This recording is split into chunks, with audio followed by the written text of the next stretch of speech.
Greetings, listeners. Tonight's episode of the Voice of Indie podcast is an encore presentation. The phone lines are closed. Hosts Stephen G's and Beem Weeks wish each of you a very happy New Year.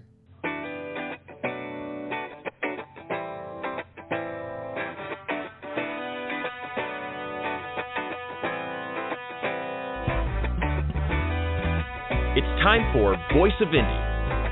Your hosts today are Beem Weeks, author, producer, and marketing monster for independent multimedia publisher Fresh Ink Group, and Stephen G's, author, producer, composer, and publisher for Fresh Ink Group. Happy Thursday, everybody. Yes, that's right. Thursday and not Wednesday. If you tuned in last night, we had a technical issue, and this time it wasn't the same technical issue that's kept us off the air as previous times. I think this had to do with my Google Chrome browser. I couldn't get any audio out of it. No, I couldn't hear sound, couldn't be heard when I spoke. So we're here tonight, and so is our guest. And this is episode number 206 of the Voice of Indie podcast. I'm your host, Beem Weeks, and with me is Stephen G's. Happy Thursday, Stephen G's. How you doing? Oh, for a Thursday, man, I'm disoriented. I spent probably an hour adjusting all the dates on my calendar for the rest of the year by moving everything a day. But hey, Thursday night, we've got Nelle Cooper in the house. This is exciting. We went over and put up another new trailer or two this week and noticed that we picked up a couple of more subscribers on YouTube on the Fresh Ink Group channel. And, you know, we have to dance a jig every time we do that, so we danced a couple of more jigs. But we've got more than 100 trailers over there, more than 100 trailers. It seems like only yesterday we decided to learn Adobe's After Effects and Premiere Pro so we could make a trailer or two. Now it's out of control. We can't stop. They just keep happening. Trailers, week after week after. Every time we put a book out, there's another trailer. You people need to get over there, subscribe to that YouTube Fresh Ink Group channel, and check out the playlist called Trailers. We've got some cool ones. Yeah, we got YouTube playlists for this show, the podcast, and so get over there, check that stuff out, and we'd really love to hear from you tonight. We wanted to hear from you last night, and as a matter of fact, we had callers racked up and ready to go, and there wasn't anything we could do, but tonight, make that call, and here's how you can participate in the show if you have a question or comment for tonight's guest. Call 516-453-9902 right now with your questions or comments for tonight's guest. Or post a note on Twitter with hashtag Fresh Ink Group in the body of the tweet and we'll read it on air. That's 516-453-9902 or hashtag Fresh Ink Group on Twitter. All right. I'm seeing on my rundown here the words out now, out now, out now, out now. We've got some books out, don't we, Beem? We do. We've got a whole slew of them. Yeah, now we put one out this week. It's only been out there for a day or two, and it's a novel, the first adult novel by tonight's guest, Nelle Cooper. It's called Nowhere to Go But Tomorrow, and we're going to learn a lot more about that book tonight, so stay tuned, but that's a very cool one. Just been out for a day or two. I'm thinking we might have sold a copy by now. We'll see if it makes our top 25 print bestseller list. Yeah, also out now is Pandemonium in Puzzle Town by Sassy series author B.A. Johnson. And this is another children's book, and it's out now, so get over to wherever you buy books and grab a copy. Yeah, that Pandemonium's an illustrated chapter book, so it's a longer book for a little bit older kids. Go a little bit younger, we've got one that's just a couple of sentences per page and some cool paintings by author and illustrator Michael Filippello. It's called Miratambo Moonsong, and this one's aimed straight at kids. And it's just a fun book, full-size 8.5 by 11 with some cool artwork. So check out Miratambo Moonsong by Michael Filippello. Yeah, and he's already got a couple of reviews, and that's what they mention in the reviews, is the artwork, and that their little kid loved that book. And it's now linked over there on Amazon. And sometimes when we put those out there, Amazon's got them all on separate pages. I wrestled with a Amazon person for about 20, 30 minutes this afternoon. She kept telling me, I can't link it. Oh, I'm sorry, I can link it. So we got that taken care of. So get over there and check that out. Also out now is the audio book for The King's Ransom, Young Knights of the Round Table by Cheryl Carpinello. And I see that Cheryl has been doing some in-person stuff, some book signing type of stuff, and she's been promoting it on Facebook. So yay, Cheryl, and let's hope that we can move some more copies of this. I did put it together. Ethan Drew, he's an actor, straight in Hollywood, and he's the guy that does the narration. So get over there and check that out. We got a whole bunch of audiobooks over there, so while you're over there, peruse. Yeah, if you want to check out how Ethan sounds, go listen to the trailer, which I hear is in the Fresh Ink Group channel over on YouTube. So that's the trailer for The King's Ransom, Young Knights of the Round Table by Cheryl Carpinello. Got another book that's out now, and I'm thinking, man, this thing might be up there pushing in the top 5 on our print bestsellers. We'll have to see when we get to the list. But this one's by Abigail H. Huginey, who is the author of There Must Be Something in the Water, and Mary L. Smalls. These are 2 former First Ladies, and they've got a book out called Mr. President, I've Got Your Back, The First Ladies of South Carolina State University. That's a great historical book, tells the stories of these very important women, their contributions to the community, and it's just a great thing to have on the shelf. We tend to be selling more hardcovers than softcovers of that. That tells us people want to keep them. Yeah. I'm waiting for, like, the sequel, Mr. President, I've Got Your Nose. Yeah. Okay, also out now is A Beggar's Bargain, book 1 of the Bargainers series by Jan Sykes, and this one is really selling pretty good, and she's getting rave reviews for this book. She's doing a lot of promotion. She's done a lot of traveling and doing in-person signings and whatnot. So, yay, Jan. A Beggar's Bargain, out now. Out now. We've got another out now, a book that's only been out for about 3 or 4 weeks now, but we finally got the trailer done. Coming up with some good historical footage for this trailer was a bit of a stretch, so it took us a little bit longer, but The Nurses, book 1 of the Nurses of the Krieg series, about 2 teenage girls during World War II in Germany, and they want to be nurses, and they wind up getting caught up in being medical providers for the war. So, very cool series. The Nurses, book 1 of Nurses of the Krieg. It's out now, and just a couple of days ago, what did we put over there on YouTube, Beem? We put a brand spanking new trailer over on YouTube under the playlist Book Trailers. Go check it out. Nurses, book 1. All right, what else you got out now, Beem? We've got Tina Reist, A Light in the Darkness is out now. This is words of encouragement and poems from a woman who's a special needs person. She attends my church, and she had some poetry and some words of encouragement that she's written to people around church for years, and she wanted to do a book, and so we helped her out, and this is selling pretty good. It's got her excited, so congratulations to her. Now, as Stephen pointed out, we've got a lot of out nows on this list. We've got a lot of out nows or coming soons, I should say. And if you want to know what is coming along, when it's going to be out, you want to know who's going to be on this show, you want to know all things Fresh Ink Group and all things Voice of Indie, we've got a newsletter, and here's how you can subscribe if you're not already subscribed. Stay on top of these podcasts and all things Fresh Ink Group with our weekly digital newsletter, new releases, videos, stories, excerpts, interviews, and more. Sign up now on the homepage of freshinkgroup.com and be the one who knows what's what. What? Now, before we jump into the top 25, we do have someone over here on Twitter, is Mr. Verwayne Greenhoe. Everybody that listens to the show knows he's one of our regulars, most loyal listeners. He says, Lisa and I are here having a pizza party with a 12-pack of the hard stuff, Diet Coke, waiting to listen to the discussion with Nelle Cooper. So, welcome aboard, Lisa and Verwayne. Good to have you as always. Yep.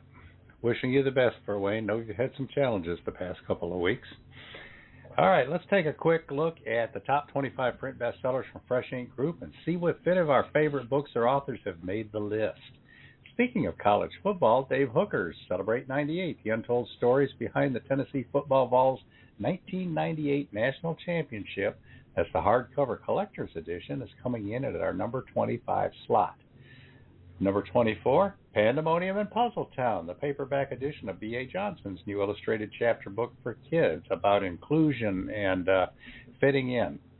All right, at number 23, we've got Volunteer Bama Dog by David Carroll. He's Chattanooga's NBC Evening Newscaster. He's got 4 books out now, and each one is more fun than the other. Volunteer Bama Dog's a look at Southernisms, people in the south of the U.S., how they talk, how they act, what they believe, and he just kind of does a lot of tongue-in-cheek poking fun at people, but also showing some affection too. So that leaves us at 22, The Nurses of the Craig, Book 1 by Anna Morgan and Beem.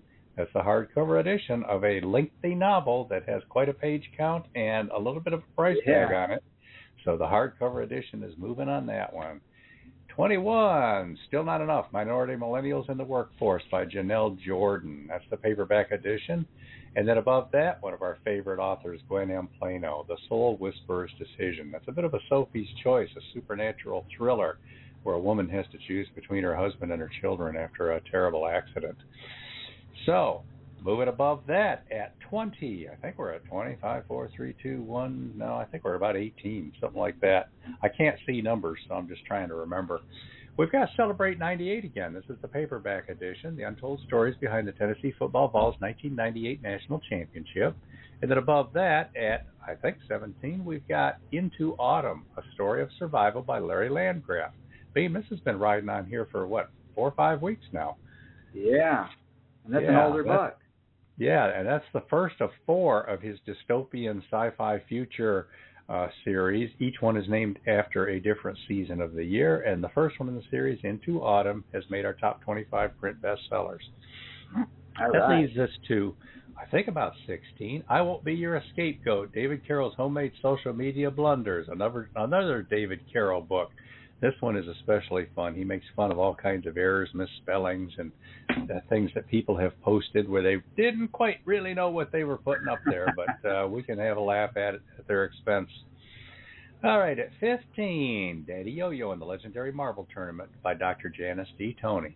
Hardcover edition, Beam. That's a case laminate hardcover of a children's book, 8.5 by 11, and it's a chapter book that's illustrated and deals with bullying, which is very cool. Next up, at 15, How to Start and Run Your Own Food Truck Business in Florida by A.K. Wingler. That's one of her 3 food truck business books. And then above that, these two always seem to stay together. Kenneth Lindquist, How to Teach Driving Behind the Wheel, Lesson by Lesson, the Instructor's Edition. And that's the hardcover. I think we're at about 14. That brings us to Robert G. Willis-Croft, Operation Icebreaker, a Mac McDowell mission. That's, I believe, number 2 in the Mac McDowell mission series, which has 4 books so far, starting with Operation Ivy Bells. And the 5th one, Operation Vela Redux. We're looking to get that thing in the pipeline and out sometime in the next 3 or 4 weeks. Looking forward to that one. All right, I think we're at about 13. Speaking of Operation Ivy Bells, that's the next one on the list here. Operation Ivy Bells, a Mac McDowell mission by Robert G. Willis-Croft, and it's the hardcover, Beam. People are buying the hardcover of that novel. Now, above that, The Rise and Fall of a Construction Giant, The History, People, and Stories of CFW Construction by Dick Farrer, Jr. You like that one, Beam? I do. That was a very interesting read, for a book about construction. That was almost soap opera-ish. There was just all kinds of stuff going on in the background that people would have never have guessed. Yeah. All right, well, that brings us to number 8, and I'm pretty confident of that number this time. Pandemonium in Puzzle Town, the hardcover edition. This is by B.A. Johnson, that illustrated chapter book about fitting in. Congratulations, Barbara. That thing's now in our top 10 and moving up. That brings us to number 7. Submariner, 30 Years of Hijinks and Keeping the Fleet Afloat by retired U.S. Navy Lieutenant Commander, Chief of Boat, Jerry Pate, and it's the hardcover edition that's in our number 7 slot, Beam. So people are buying that book and wanting to keep a nice copy of it on the shelf and maybe lend it to a few friends and then demand to get my book back because, darn it, that's Submariner. I wanted that one on my shelf. That gets us to number 6. This one's by tonight's guest, Nelle Cooper. It's the paperback edition of Nowhere to Go But Tomorrow. It's a novel set in Oakdale, the Lapeer State home. back in the 1940s and 50s. It's great historical fiction, the first adult novel by Nelle Cooper, who's the author of Princess Lil, a chapter book for kids. We're real excited about this one. It's only been out a couple of days, and it's already zoomed up to the number 7 slot here. Let's see here. 1, 2, 3, 4, 5, 6. It's also in the number 4 slot, the hardcover edition. Congratulations, Nelle Cooper.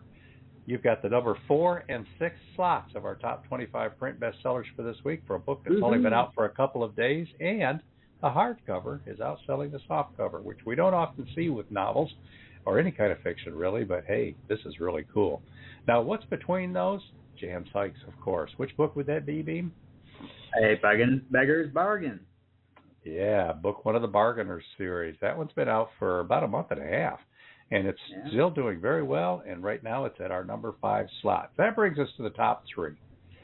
Now, in the number 3 slot, I'm looking at the name of a drummer here. Who might that be? That would be Mark Herndon. 28 years with the country supergroup Alabama. Yeah, it's a great memoir, and he talks about growing up, wanting to live the dream, and then living the dream.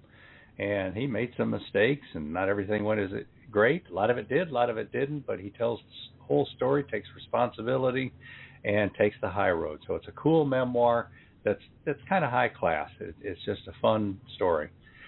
Number 2, Abigail H. Hughini and Mary L. Smalls, Mr. President, I've Got Your Back. The First Ladies of South Carolina State University, and Beem, it's the hardcover. Wow. People are buying the hardcover of that book. The hardcover. Yeah, that's just a cool book. Now that gets us to number 1. Gosh, who could be in the number 1 slot? I wonder if he's listening out there right now. It would be a retired U.S. Navy Lieutenant Commander named Jerry Pate. The paperback edition of Submariner, 30 Years of Hijinks and Keeping the Fleet Afloat, 60 chapters of memoir about living the dream of being a submariner above and below the seas, and boy, he's got some cool stories in there. This is by Jerry Pate, Submariner, 30 Years of Hijinks. It's in our number 1 print bestseller this week. Congratulations to everybody who made the list. Yeah, congratulations, everybody. Now, earlier I mentioned the newsletter and getting all of the coming soon books. Well, here's a whole bunch of coming soon books that we've got. We've got world wildlife photographer Angie Birmingham's Journey Through the Lens, a creative guide to nature photography. We got Braden Dexter Green's Trains of Alabama, G. William Weatherly's Shepherd and the French Rescue. That's a historical fiction book there. Robert Mackenzie's The Chair, Volume 5. Robert G. Williscroft's Starchild Saga 4, The Iapetus Federation, and Williscroft's Operation Vela Redux, a Mac McDowell mission, plus a whole lot more. So, if, like I said a little while ago, if you're not subscribed, why not? Get over there and subscribe to the newsletter. It's a quick read. It comes in your mailbox usually every Wednesday, although we had to send a couple out this week because of the technical issues. But every Wednesday morning, it arrives in your mailbox. It's a 15-minute read, maybe 20 at the most if you really delve into a lot of that stuff. And you'll be up to date on what's going on. And we are going to archive this show, and it's going to join the other 205 episodes. So if you've not listened to the 205 previous episodes, like Mark Herndon, drummer of Alabama, he's been on a few times. Here's how you can find those find the archive and partake of your favorite, replay your favorite episode, or just discover some new episodes that you didn't know existed. Find your favorite show in the Voice of Indie archives on YouTube at Fresh Ink Group, StephenG's.com, BeamWeeks.com, FreshInkGroup.com, and on Spotify. And now you can listen on iHeartRadio, Google Podcasts, and tune in. Just search The Voice of Indie, all one word.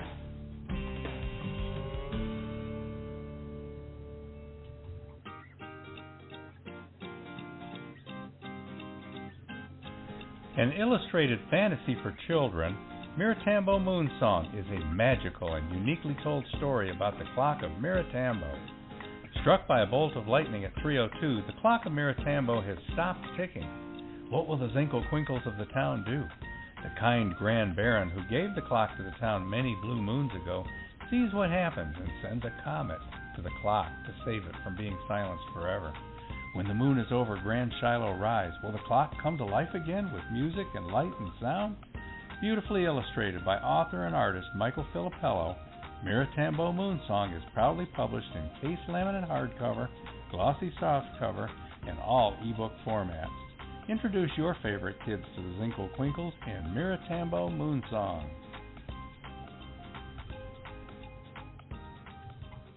The stranger in Puzzletown has everyone talking.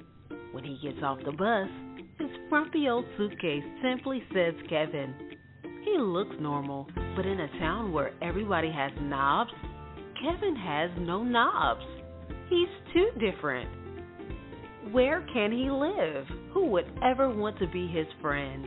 Then a powerful force enters Puzzletown, and their world spins out of control. How will Kevin ever become a true citizen of Puzzletown when he just doesn't fit in? An illustrated chapter book for children, Puzzletown is by retired educator B.A. Johnson, author of Sassy Discovers the AME Church and Sassy Uncovers Peter Allen's Secret. Available in case laminate hardcover, softcover, and all ebook formats. Puzzletown teaches about inclusion in a fun and entertaining way. Published by Fresh Ink Group, Puzzletown has everybody talking. Indeed. So let's meet today's guest. Nelle Cooper grew up on a dairy farm, a farmer's daughter with a love for the land. Her family established a farm in 1853 in mid-Michigan. A farmer must have significant faith because so much is out of his control. She clings to that faith. Nelle was an only daughter with two older brothers. Paper and pencils are her favorite tools. She has always enjoyed reading and writing. As a young girl, she often walked back to the woods or somewhere quiet and wrote poems.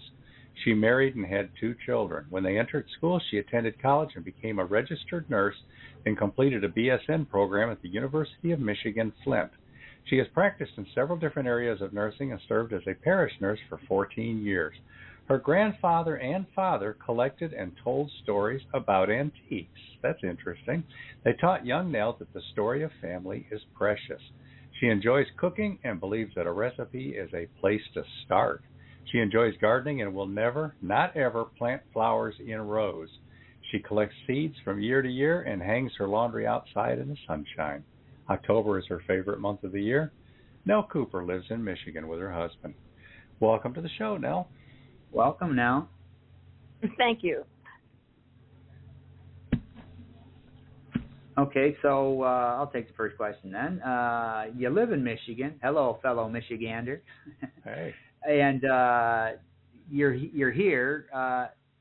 You're obviously born here, and have you lived anywhere else? No, Or I've always lived Oh. in right around Lapeer County, Oakland County. Stayed pretty much in those areas. Okay. Well, I'm interested in your bio. You say that you were interested in reading and writing from a very, very early age. And what kind of poems did you write at such an early age out there in the woods? I can't remember them now. I remember going off and just really enjoyed sitting on a fence rail or just being out in the woods. We just had our land rolled out here in Hadley. We have hills and it's just pretty country. So nice to take a walk. Well, maybe someday you'll find one of those tucked away in a book or someplace, and we'll trot it out and read it on the air. Okay. All right. Well, that was going to be my question. Do you still have those old poems, and would you consider, polishing them and publishing them? Because we've had guests on where they wrote short stories and whatnot from way back when, and they've done that. They found them and they've polished them up and then published them. But if you don't have them, it can be kind of hard to do.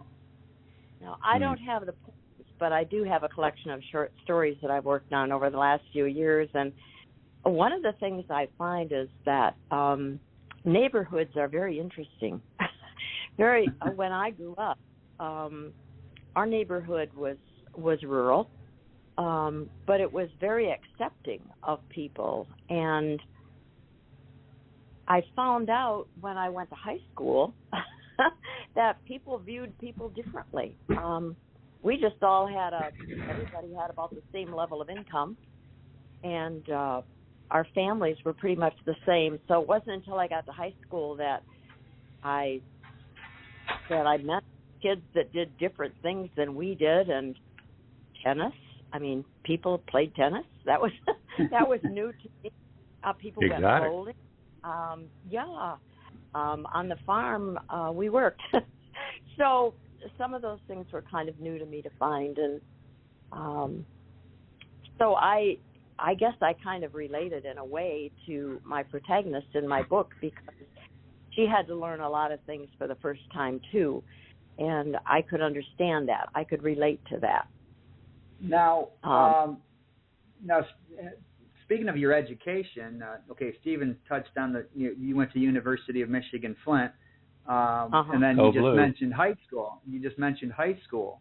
I'm kind of curious about your elementary school, being that you were rural. At that time, was it still you dealing with the smaller schools, the one-room schools? Because we got a bunch of one-room schoolhouses out here, and one of them's still open, but they reopened it. Yes, I went to one-room school through the 7th grade. Wow. And I had two other students in my class.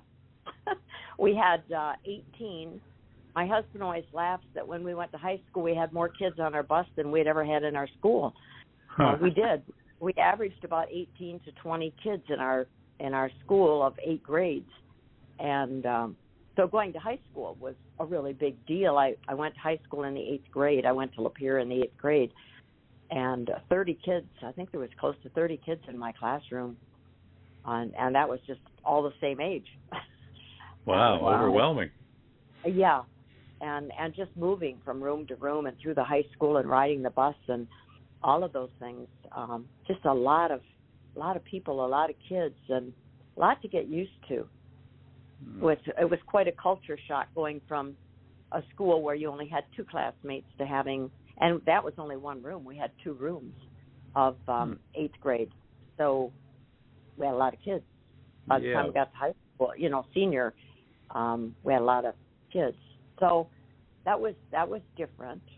But the one thing I think is so special about Lapeer, and I want to say this right off the get-go, is how Lapeer assimilated all of the people that worked and were occupants of the Lapeer residence, the Lapeer State Home.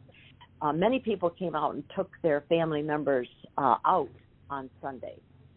They came to the state home and visited, and they took their family members out. So it wasn't unusual to go to a park or go somewhere around Lapeer and see people who had different physical anomalies, different physical disabilities. I guess I don't know all the correct vernacular now to use, but we were so accepting. I actually had one man say to me a few years back that they actually moved to Lapeer with their daughter because Lapeer was so welcoming to these families. And I thought that was a real compliment to my community, that we just accept people as being people, and we're all different. So I hope that comes across in the book, that the acceptance that the people at the state home had for each other, I thought was really special. And your character, Kay, does go through some culture shock in being introduced to the bigger world and going to a school and whatnot, too. So you probably drew up from your own experiences on that. I think we probably do. And I think the correct term might be alternative body formats or something like that. I don't know. Thank you. Because they weren't all confirmed. There was actually one man that was housed there for many years, and they found out someone started working there. I think it was a resident. I'm not sure just how I heard the story, but he knew the native language that this man spoke, and no one else had ever realized that the man was speaking his native tongue. They thought he was disturbed. Wow. And it wasn't until someone actually spoke to him in his language that he could communicate. Wow, and there's a story there. Yeah. When you have so many things like that happen in an institution, I think you have to leave a lot of room for different experiences. Yeah. We're talking to Nelle Cooper. She's the author of Princess Lil, chapter book for kids, and now a new adult novel, Nowhere to Go But Tomorrow. And we are taking calls, people. If you want to call in and with a question or a comment for Nelle Cooper, it's 516-453-9902. Of course, you can always post a tweet over on X with the hashtag Fresh Ink Group, and we can read that on the air as well. So, and we've got one. Yeah. We've got a comment, another comment from Verwayne. This ties into what we're just talking about here. He says Lisa, his wife, is from Lansing, which is where I'm from, and I grew up on a dairy farm in Sheridan, a small town 15 miles due north of Ionia. So a lot of Michiganders in the house. That's up there in the middle of the mitten. And we do have a phone call, so if you guys want to take a call, we can take a call. I think it would be a good time. You up for a call, Nell? Sure. All right. Here we go. Let's find out who this. Hello, caller. You're on the air. Where are you calling from, and what's your name? Turn down your listening device. You're on the phone. Hello. Hello. Hi, can you hear me? Yeah. Yes, we can. Okay, good.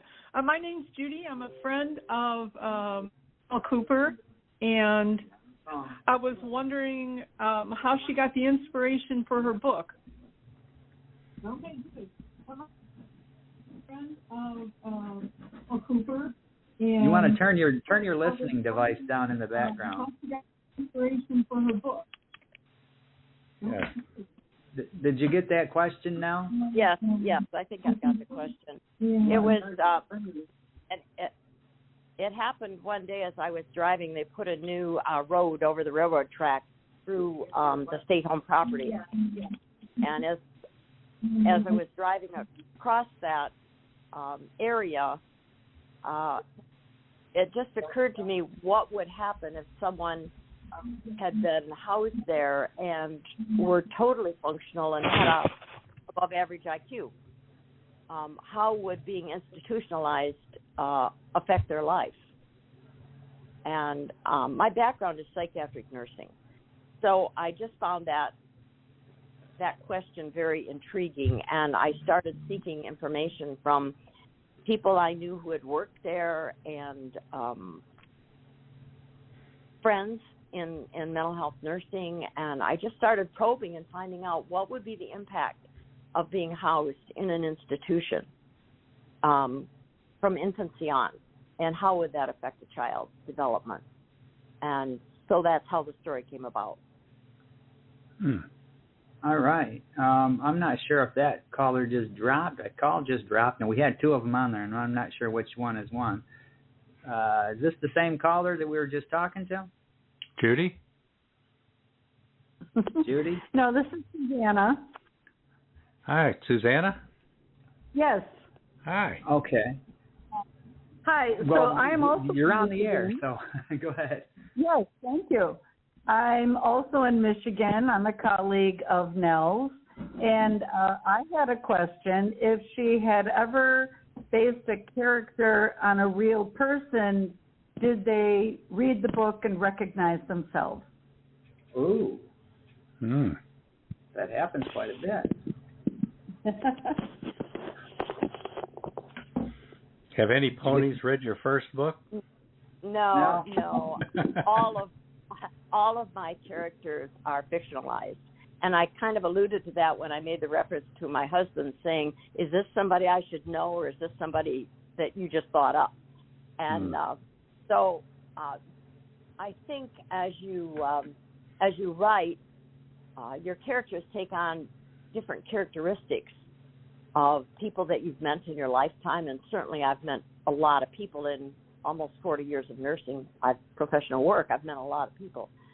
But no, I can honestly say every character in the story is totally fiction.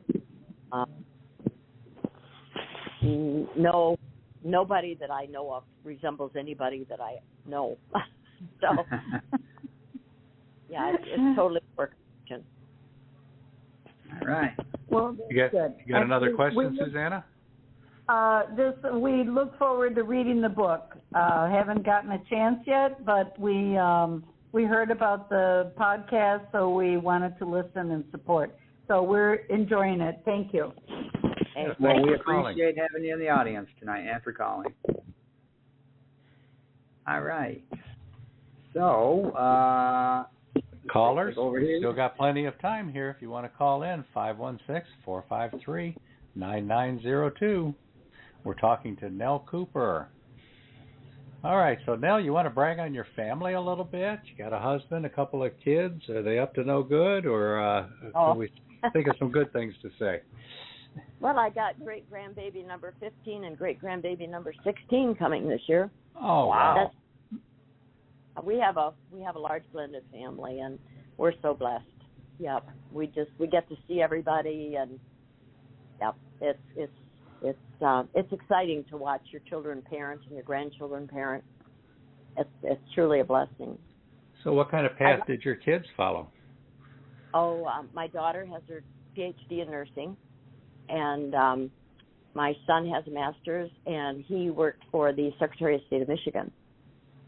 Oh, cool. And he's retired now, enjoying being a grandpa. Oh, so, good for him.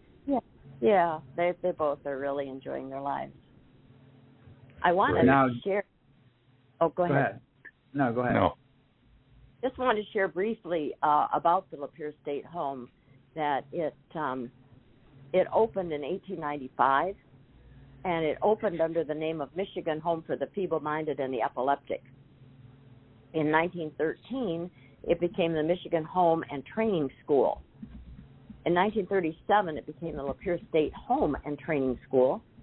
And in 1972, it became the Oakdale Center for Developmental Disabilities. So you can see by the names that people that took their children there or their family member there thought that they would be learning a skill or a trade, because they were sending them to a training school. So that was a lot of the thinking at the time. And also at that time, and that's why I referenced in the syllabus about the period of time of the story, that I hope that the reader would consider the period in which the story takes place and understand the social thinking and the influence. At that same time, in that same era, Dale Evans and Roy Rogers had a child, Robin Elizabeth. And Dale Evans wrote a book called Angel Unaware, and I read that book when I was a young girl. And I think that really made an impression on me. I was probably maybe 10 when I read that. What was it about? It's about their daughter being born with Downs. Oh. She lived a very short life, but Dale Evans, it was their only child that they had together. And it's a beautiful story about how this child blessed their life. And the child, of course, was not aware of how she was blessing them. But Dale Evans wrote this beautiful book about this daughter, and she died. She had a heart complication, then she died of complications from mumps. But the thing, at the time, they were very encouraged by their doctors. They were told not to get too close to their newborn child, and to be prepared to love her, but instead they were told to give her up. Wow. The parents were prepared to love her, but they were told by the physicians at the time that they needed to give her up. And at that time, physicians told families that if you keep this child in your home, you're going to neglect the other children in your home. So there was a big move to make sure that children were institutionalized if they needed extra care. And that was the movement in that period of time.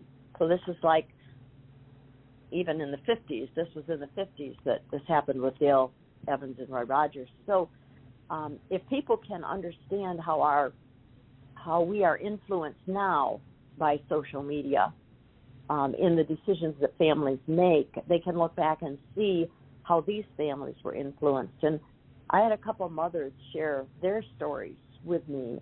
They put their daughters in different institutions in the state home at Lapeer, but they told me about the pressure, the social pressure of the need to make sure that their children were placed.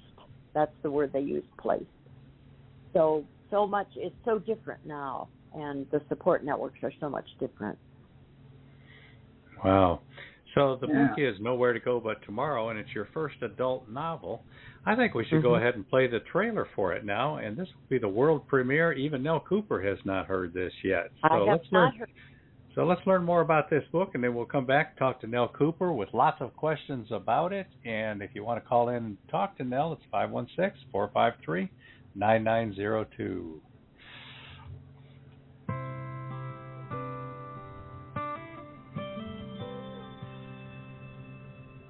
In 1948, 8-year-old Kay is at Oakdale, the Lapeer State Home in Michigan, where people of all ages with physical and mental aberrations come to live.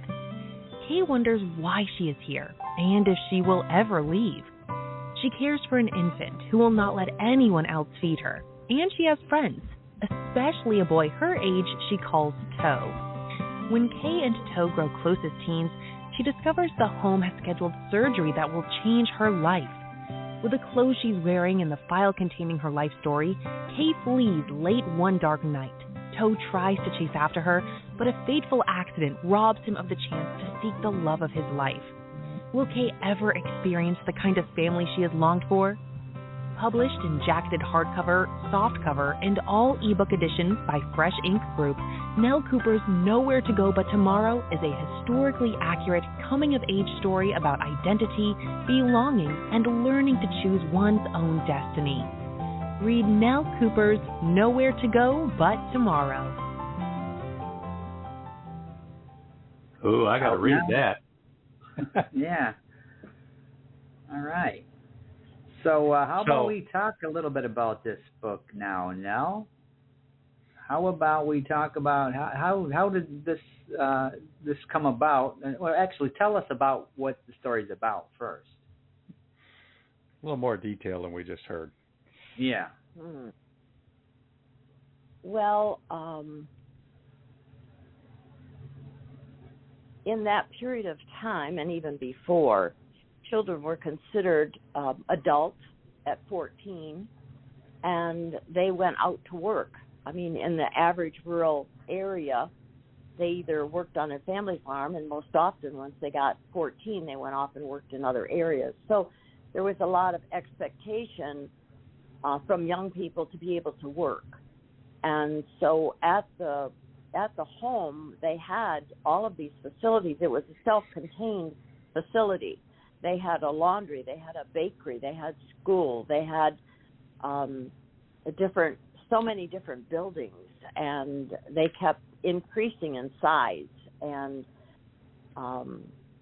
it went on for so many years that it's difficult to talk to anybody and get a framework for the history that was going on at the time they worked there, because it changed as the thinking changed. And as I was writing the story, I thought, what would happen, because I did hear a lot of discussion from people about wanting to make the residents more independent, and a lot of controversy about that, because it would cost jobs for employees if the residents became more independent. And so there was some controversy about that. They allude to that in the book about the state home, I think, that was written. But over that many years, there were just a lot of changes that happened. And to strive to get a group of students together that could actually go to the high school was kind of exciting to me, to think that maybe they could pursue their own interests, and to have a group of students go to the high school who had different backgrounds, different abilities, different interests, and have the opportunity to get a high school education, I thought would be kind of interesting in a community that is very accepting. And so that's the way I went with it. and I tried to make an educational opportunity for them. Oh, that's great. Tell us about Kay, your main character, your main point of view character. She starts at, how old is she at the beginning of the book? She's about 8. Yeah. And we're going to, by the end of the book, she's grown, right? Yeah, she's an adult. Mm-hmm. Tell us about her. What kind of person is she? What's she dealing with? What is her challenges? Well, she sees different employees come and go. But she's a constant in her building, they call them cottages, and she's a constant in her cottage. So she's very vigilant about all of the other residents that are in the cottage, especially Jessie, who she kind of adopts as a little sister. It's interesting to me how people in different situations, they create family. Oh, yeah. In institutions, in prisons, in concentration camps, people cultivate a family, and they did that. I'm sure that they did that at the home. Sometimes they used the resident mother as a mother image to them, and then other people there as sibling images. So I'm sure that probably happened. But Kay adopts Jessie psychologically as a little sister that she's going to look after, and Jessie can't speak and she can't see, and so she acts out whenever she gets afraid, and Kay is the only one that can feed her, can calm her, can get her cooperation in situations where she feels stressed. So they become very very good friends, kind of so to speak. So Kay thinks different times about, well, maybe she could go somewhere else with her life. Maybe she could do something different, but she would never leave Jessie. I could never leave Jessie. That's what Kay says. I could never leave Jessie. And then God handles that situation and provides a way, and Kay does leave. Yeah. Tell us about Toe. That's what I was going to say. I've read the book, and the character of Toe really, he's a really likable character. Yeah, he is. Toe has a club foot, and as a child, he fell a lot, and so they nicknamed him Toe, and that's how he ended up. His name is Seth, but he ended up with the nickname Toe, and he doesn't like school, like some people who feel held back by education. That's how he felt. And he loved to read. He was an avid reader. And he loved Thoreau. And he enjoyed Shakespeare. And he was mechanically gifted. And that was encouraged by the man who ran the cottage where he lived when he was quite young. And so later on, through the help of the high school ag teacher, Toe's whole life is changed and opened up for him through the guidance of this ag teacher. And so I think that teachers have a tremendous influence on children's lives. And sometimes I think we can all remember the teacher that made an impact on our lives. Oh, yeah, definitely. Now, you relied on a book called Oakdale, the Lapeer State Home, Images of America. It's by Arcadia Publishing. This was a good reference, a good way to research your project? Yes, absolutely. I would encourage anybody that reads the book, if they're interested in more history, to read that Oakdale book. There's a lot in that about the state home, and I think there's much more information that's going to come about. Jan, one of the authors of that book, was just very helpful to me with historical information and guidance. And there's, I can't remember the name of it, but there is a video on YouTube, I think. It's Storms of Change or something like that. It seems like it's the name of it, about Oakdale. So there's other references in the book that people can get more information about. In Lapeer, we have I think they're called cupolas. Is that the right word? From the buildings that are placed around the city. Yeah. Is that the right word? I think it is. Okay. They were built my understanding is they were built at the state home in the carpentry shop. And so when the buildings were demolished, it was decided to keep those and place those around the city. So there's one at the library, and there's some at different intersections in town. Huh. Are there any pictures of those in the Oakdale book? I'm not seeing any here. I am not sure. Huh. But I'm real curious about those. I'd like to see what those look like. But you did a lot of research on this book. Everything about it is very authentic. You were very careful with the details. Was that a fun process? It was fun. I think I spent as much time in the Port Huron Library basement as I did in Lapeer, because they end up in Port Huron, and I wanted to know more about Port Huron. But the limited information I could get from Oakdale just necessitated that the total thing had to be fiction.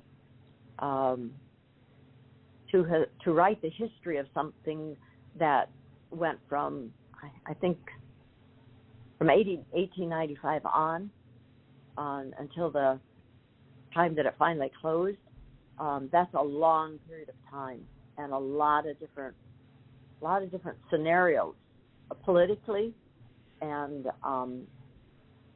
the atmosphere for psychological care it all changed.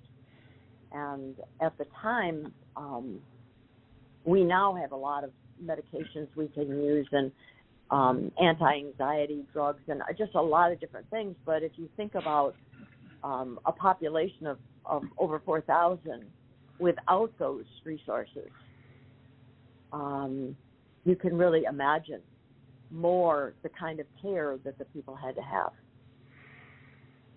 Yeah, it's really daunting, especially since so many of them needed pretty much full-time care. And Kay did not have time for everybody, unfortunately. No, and she wanted to care for people. That was very important to her. That comes across. That really comes very across. Much. Now, all right, we're talking to Nelle Cooper. Call in, people. We still got a little bit of time. 516-453-9902. And we're going to take a break here and throw out some commercials, and we'll be right back.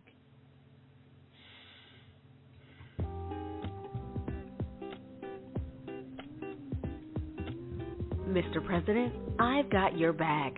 South Carolina State College was established in 1896 by the state legislature to provide educational opportunities to African Americans.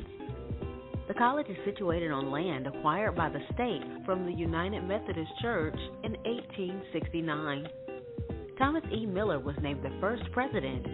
Faced with many challenges and struggles, Miller and his wife, Anna, did an excellent job of moving the college forward and building a foundation for later growth and development. Since that time, 13 presidents and 5 interims have continued to build upon Miller's legacy. Although much is written about the presidents, very little has been written about their spouses who aided them in furthering the university. This book is by 2 of the school's prominent first ladies, Abigail H. Hugueny, author of There Must Be Something in the Water, Anthology of the 4th Generation, Descendants of Green Pond, After the Emancipation, and Mary L. Smalls, retired educator administrator. Now available in case-limited hardcover, softcover, and all digital ebook formats. Mr. President, I've Got Your Back. It's published by Fresh Ink Group. This important contribution to African American history features 12 dynamic, smart, and innovative First Ladies who demonstrated through their untiring support. Mr. President, I've Got Your Back. That's a very cool book, and it's our number 2 print bestseller at Fresh Ink Group this week.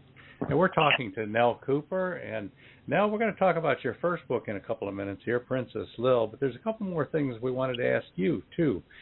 We understand that you have a long history of participating in the Speakers Bureau, doing public speaking and stuff. And that got a little bit derailed a few years back by the pandemic. And you've also done a lot of volunteer work.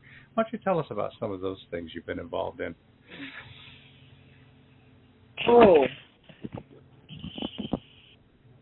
If you aren't paid, it's volunteer, right?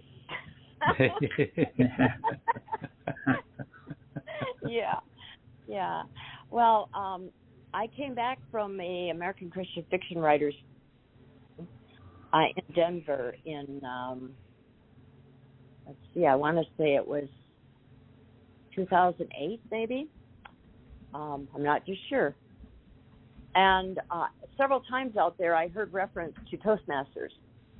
So I came back and I looked for a Toastmaster group, and I found one in Rochester, Michigan, and I went to that group for right up until COVID and really enjoyed what a tremendous education I got through that group. And so many people are helped through Toastmasters. And that particular group had a lot of people that came in who were engineers from around the world. So English was their second language, and that was just tremendously helpful to me.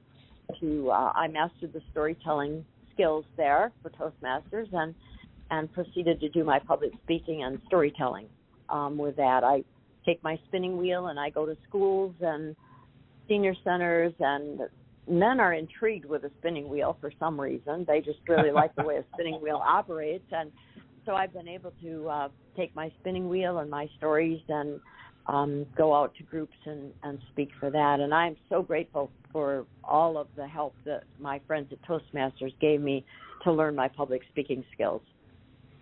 And so that was a big part of my life. And I thank ACFW for all of their encouragement to direct their people, because if you write, you have to market yourself. You have to be able to speak about your materials and your ambitions and encourage other people. So no doubt. You ask about the cupolas in the book that you have on the State Home on page 121. There's several of them displayed there. And the State Home closed, their last resident left in 1991. So the home ran from 1895 to 1991. So that's a long period of time for a business. Yeah. One thing that had a big impact on me was when one of the workers there told me there were no mirrors allowed at the State Home. And it occurred to me, how would you get a sense of your appearance if you had never seen it? So in my story, Kay, for the first time, sees herself at high school in a bathroom mirror. And I took it there because I thought that would be where, if she went to high school, she would go in and use the restroom, wash her hands, and look in a mirror. So until that time, she had never seen an image of herself. Wow. That's I mean, you wouldn't even have that sense of self and how other people might view you without knowing what you look like. No, and there were no mirrors allowed there. Wow, that's amazing. And I do see some cool pictures on page 121. Those look very nice. And by the way, Oxford English says it's pronounced cupola. Thank you. I have it spelled with a Qupolas. To pronounce it. Okay, right. How about we start talking a little bit about Princess Lil? This is another one of your books that I've read. I read it years ago. This is a book for the children, and it's got lessons about bullying and whatnot in it. Tell us a little bit about this. Well, actually, before you tell us, how about if we play the commercial for that one? Yeah. Then when we come back, you can tell us all about it. Okay. Princess Lil is a sad pony. Her little girl grew up and went away. Now Lil is in a scary place with lots of mean ponies. A fun furry farm cat called Taffy and a nice roan horse named Pearly try to help. It even looks like Princess Lil might have a chance to cheer up special needs children too, but she is already too hurt and too sick. Princess Lil is about the differences between loyal friends and those who bully others. It shows the power of caring about ourselves and the people who look out for us. Is it too late for a sad pony in a scary place? The answer just might depend on how much we all love Princess Lil. Grab copies of Princess Lil for all the little girls in your life. Available worldwide in softcover and all ebook editions. Or you can share the audiobook as read by author Nelle Cooper. Princess Lil is proudly published by Fresh Ink Group. All right. Cool book. Yeah. So what's this story about now? Well, it seems like there's a period of time, I'm a girl, so I relate to girls, when preteen, I think it's preteen, that girls begin to cluster and say, you're not a part of our group, or I'm not going to be friends with you today, or nobody likes you, the things that are just unkind. And how do you handle those situations? And I went into a store. I was really praying about whether I should write this book or not. And I went into a store one day, a bookstore, and I asked to see the books about bullying for junior high kids. And the clerk said to me, I don't have any books about bullying for junior high kids. There's some here for high school kids. Wow. And I said, and I stood there for a moment, and she looked at me, and her whole demeanor changed, and she started to weep. And she said, I was bullied from the time I was in first grade. Wow. And she started to tell me her story. And because it's her story, I'm not going to share, but to me that was a confirmation. We need to talk about these situations. And when I was in nursing school, I was in a situation where someone in authority had an opportunity to bully. And the director of nurses found out about it.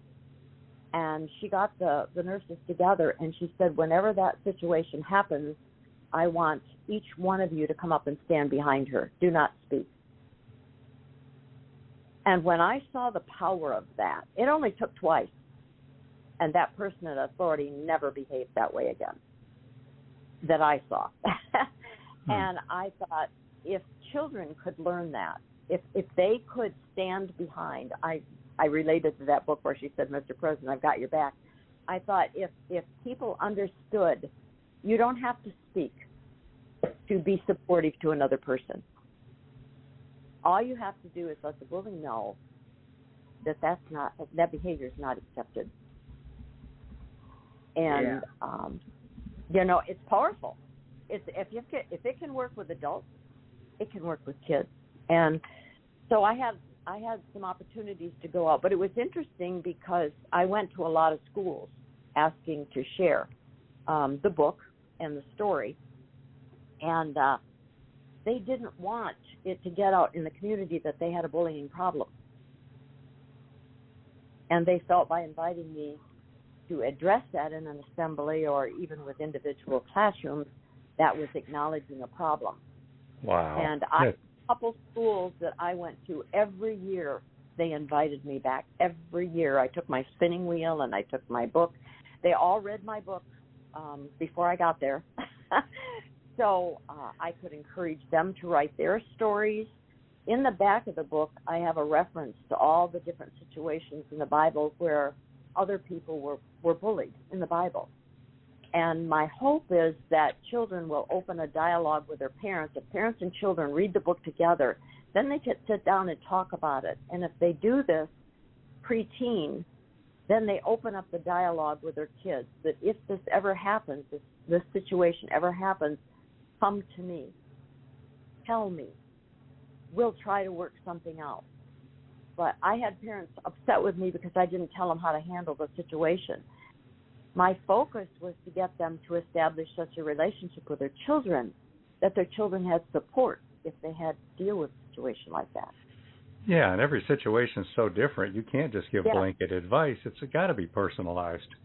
Yes. Yeah. But it's a relationship. A boy's got to know that his dad has got his back. Oh, yeah. Not going to shame him if he feels harassed by somebody bigger or stronger or more powerful or whatever. And I just hoping that we could open dialogue. And I, as a little girl, wanted a horse. I got a horse. Girls love horses. And so I talked with my granddaughter. I have one granddaughter in particular that helped me with the book. And I talked with her, and we just had a lot of fun with that. giving horses little girls' personalities.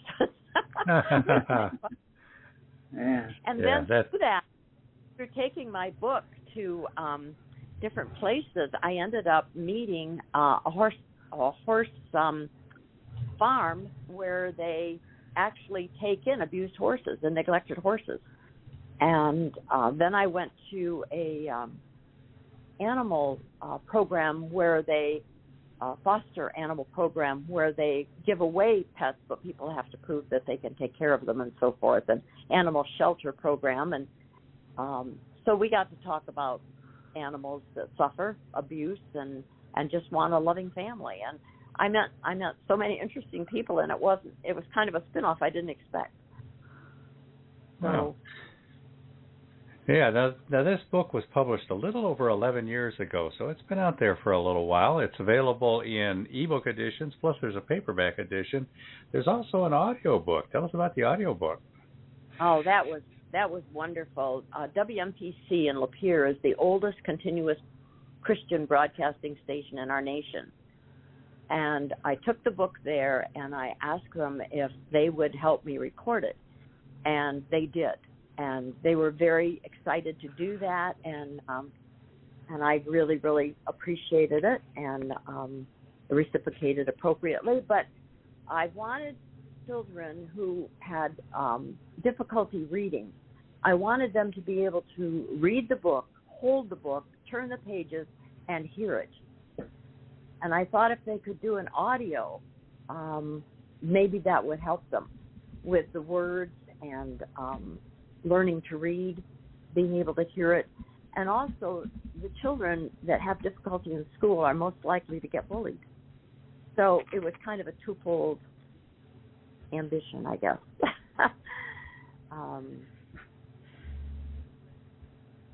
And the gentleman at WMPC shared with me that he had a family member who related to horses. And wow. He was pleased to help me with that, and that was very special. Yeah, it's all reassuring when you get so much support and people recognize how much of a need there is for this kind of a topic. Yeah. Mm-hmm. Yeah, and that audiobook's very cool. Now, people, that's over on Audible, ACX. You can find it on Amazon, and it's Nelle Cooper reading the story herself. So it's a very cool audiobook. But if you want to give a gift, audiobook, paperback, or, like I said, the digital ebook editions. Yeah. Okay, so we are about to wrap up here, but Nelle, you're an established author now.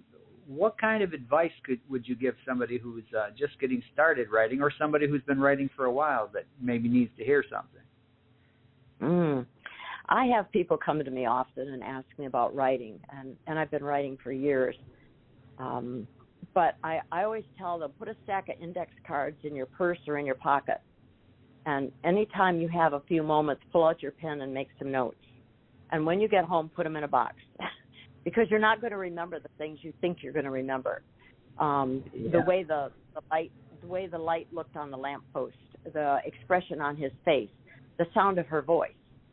It sounded like, things like that you won't remember when you start writing, but it's all resources you'll use.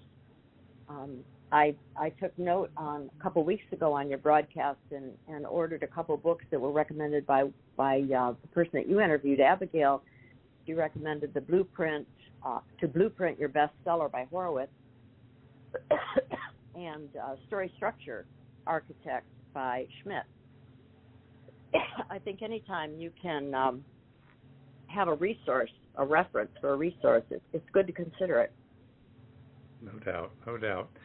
Okay, the author today has been Nelle Cooper. Nelle, how do people find you? We have a caller. We could squeeze one more call in, and then we'll try to wrap up here and find out how to contact Nelle. All right, so here we go. Hello, caller. You're on the air. What's your name and where are you calling from? Hi, my name is Cass, and I'm calling from maybe an hour or so away from Lapeer. Hey, Cass. Welcome to the show. Hi. Thank you. I'm really looking forward to reading Nelle's new novel. And my question is about characters. It sounds like Kay and Toby became the characters whose story you just had to tell. Now, you mentioned you'd also written other short stories, so there must be a lot of other characters sitting in those stories and in your brain. And I'm wondering, do you think any one of them will step forward and compel you to write another novel? Hey. Yeah, I would. I'm interested to hear from my readers after they read this book to see if they're interested in a sequel. I started the sequel. I am. I am.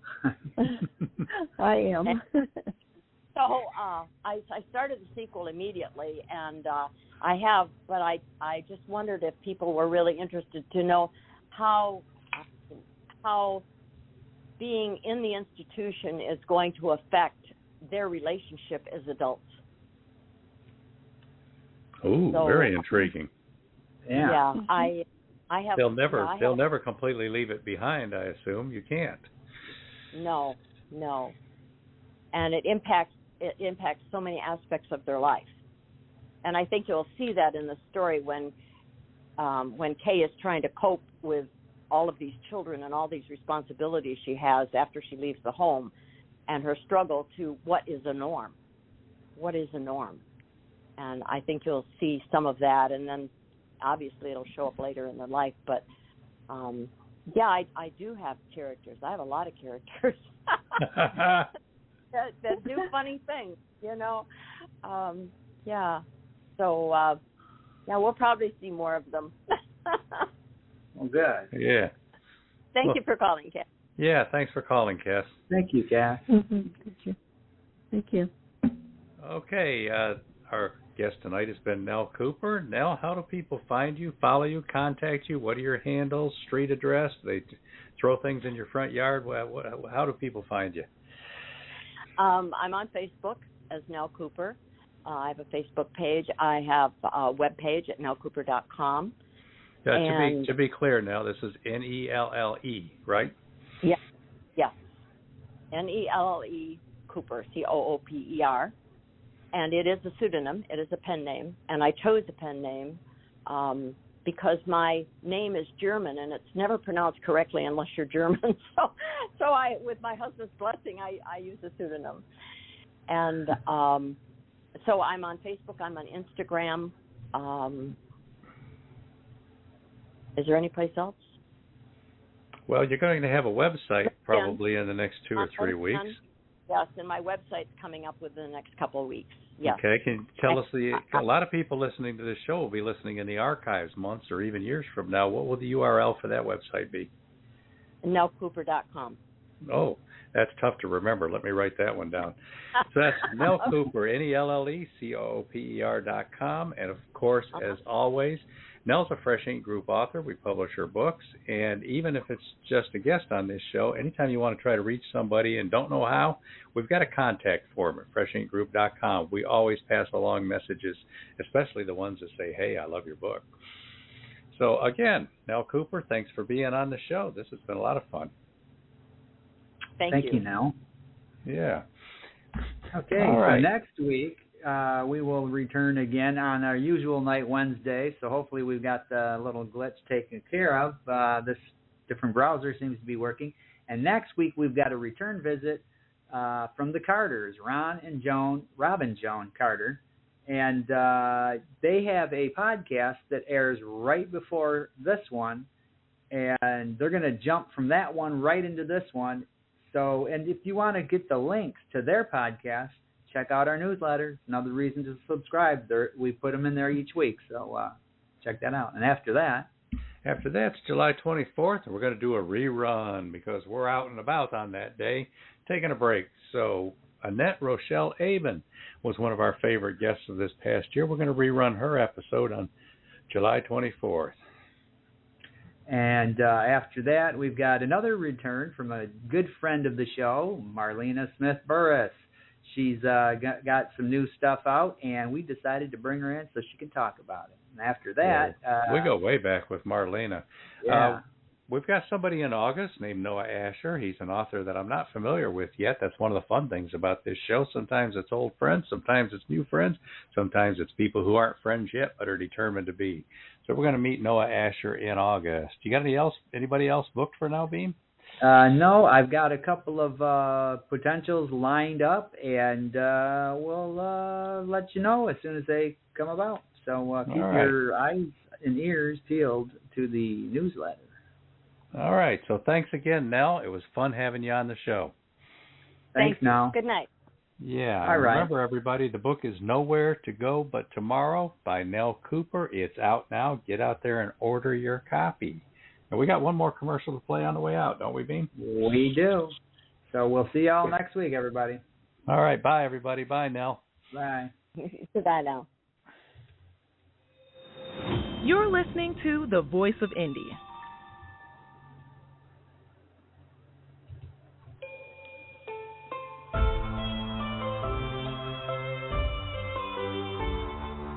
Set in medieval Wales during the mystical times of King Arthur, 11-year-old Gavin and his friends are determined to prove their mentor, the Wild Man, innocent of murder. The youngest heir of Pembroke Castle, 11-year-old Gavin longs to prove he is worthy of knighthood, but he fears his own failures, and now he must choose between fleeing and fighting to save his friend. Gavin's coming-of-age story is full of mystery, intrigue, betrayal, and the charms of an eerie witch. Will Gavin earn his knighthood, or will evil challenge his very survival? Read the young adult chapter book, The King's Ransom, Tales and Legends, Young Knights of the Round Table, by Cheryl Carpinello, and now discover the audiobook, narrated by Ethan Drew, with music and sound effects. Produced and published by Fresh Ink Group.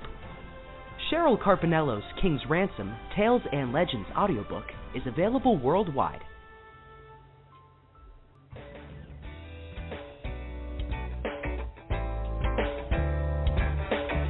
You've been a part of Voice of Indie, a production of Fresh Ink Group. Spread the word, support our guests, then find us at freshinkgroup.com and be sure to hashtag Fresh Ink Group.